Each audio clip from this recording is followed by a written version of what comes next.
শুভেচ্ছা। বাঙালিয়ানার প্রদোষের সংবাদে স্বাগত। শুরুতেই শুনে নিচ্ছি সংবাদ শিরোনাম।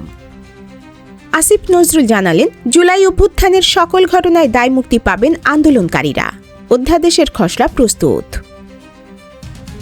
আটলান্টিক কাউন্সিলের বিশ্লেষক বলছেন, জামাত থেকে দূরে সরাই বিএনপির উপর ভরসা রাখছে ভারত। নির্বাচনের পর কমতে পারে সম্পর্কের শীতলতা। এবার অন্যান্য সংবাদের সঙ্গে বিস্তারিত।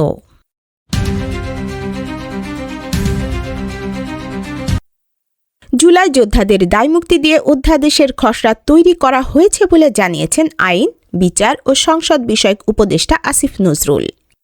৮ জানুয়ারি বৃহস্পতিবার বিকেলে নিজের ভেরিফাইড ফেসবুক পেজে তিনি লিখেছেন, জুলাই যোদ্ধারা জীবন বাজি রেখে দেশকে ফ্যাসিস্ট শাসন থেকে মুক্ত করেছিল। অবশ্যই তাদের দায়মুক্তির অধিকার রয়েছে।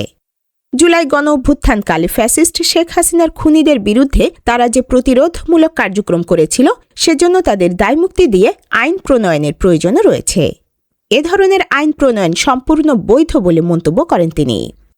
আসিফ নজরুল লিখেছেন, আরব বসন্ত বা সমসাময়িককালে বিপ্লব বা গণ অভ্যুত্থানে জনধিকৃত সরকারগুলোর পতনের পর বিভিন্ন দেশে এ ধরনের দায়মুক্তির আইন হয়েছে। তিনি পোস্টে উল্লেখ করেছেন, বাংলাদেশের সংবিধানের ৪৬ অনুচ্ছেদে দায়মুক্তির আইনের বৈধতা রয়েছে এবং ১৯৭৩ সালে মহান মুক্তিযুদ্ধের পর মুক্তিযোদ্ধাদের জন্য দায়মুক্তি আইন হয়েছিল।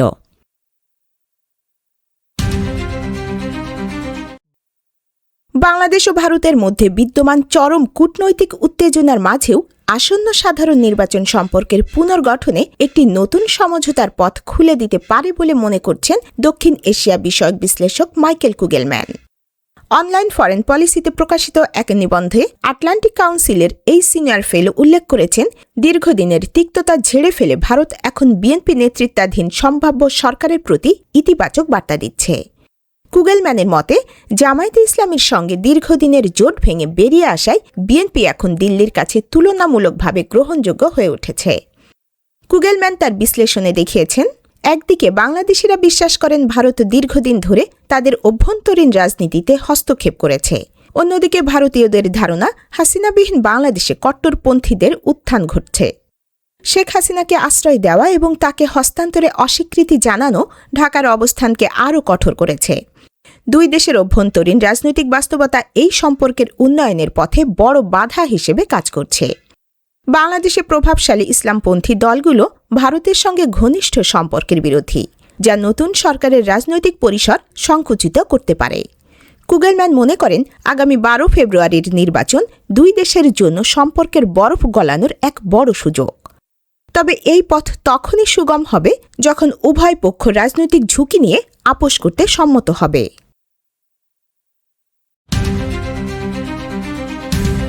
কলকাতা, মুম্বাই ও চেন্নাইতে অবস্থিত বাংলাদেশের উপদূতাবাসগুলি থেকে ভারতীয় নাগরিকদের পর্যটক ভিসা দেওয়া সীমিত করা হয়েছে। এর আগে দিল্লির দূতাবাস এবং আগরতলায় অ্যাসিস্ট্যান্ট হাই কমিশনারের দপ্তর থেকে ভিসা দেওয়া বন্ধ হয়ে গিয়েছিল। এখন শুধুমাত্র গুয়াহাটির অ্যাসিস্ট্যান্ট হাই কমিশনারের দপ্তর থেকে ভারতীয় নাগরিকদের বাংলাদেশের ভিসা দেওয়ার ব্যবস্থা চালু থাকল। এ নিয়ে আনুষ্ঠানিক বিজ্ঞপ্তি জারি করা না হলেও বুধবার থেকে যে পর্যটক ভিসা দেওয়া সীমিত করা হয়েছে তা নিশ্চিত করেছে কলকাতায় বাংলাদেশ উপদূতাবাসের সূত্রগুলি। এখন পর্যটক ভিসা দেওয়া সীমিত করলেও বাণিজ্যিক ভিসা সহ অন্যান্য ভিসা দেওয়া চালু থাকছে বলে জানিয়েছেন কর্মকর্তারা।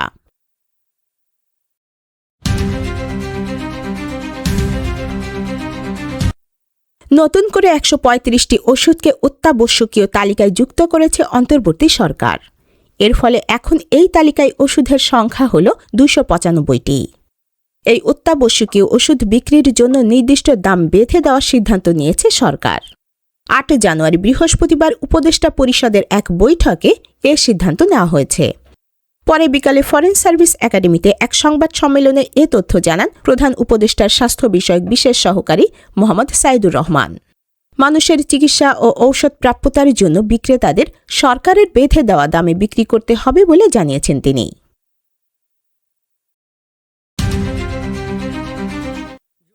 যুক্তরাষ্ট্র থেকে বিশ্বের যে কোনো দেশে রেমিটেন্স পাঠাতে নগদ লেনদেনে প্রতি $১০০ অতিরিক্ত $১ কর চলতি বছরের প্রথম দিন থেকে কার্যকরের ঘোষণা আগেই ছিল। এবার যুক্তরাষ্ট্রে প্রবেশের আবেদনের ক্ষেত্রে বাংলাদেশ সহ ৩৮ দেশের নাগরিকদের অবশ্যই $১৫,০০০ পর্যন্ত ভিসা বন্ড দেওয়ার ঘোষণা এলো। এছাড়া যুক্তরাষ্ট্রে ভ্রমণের ক্ষেত্রে ৩টি নির্দিষ্ট বিমানবন্দর ব্যবহারের বাধ্যবাধকতাও বন্ডের শর্তে যুক্ত করা হয়েছে। নতুন বছরের শুরুতে ট্রাম্প প্রশাসনের রেমিটেন্স, ভিসা ও ভ্রমণের ক্ষেত্রে কড়াকড়ি আরোপ বাংলাদেশের জন্য নতুন করে চাপ হিসেবে দেখছেন কূটনৈতিক ও অর্থনৈতিক বিশ্লেষকরা। তাদের মতে রেমিটেন্সে অতিরিক্ত কর বাড়তি চাপ তৈরি করবে।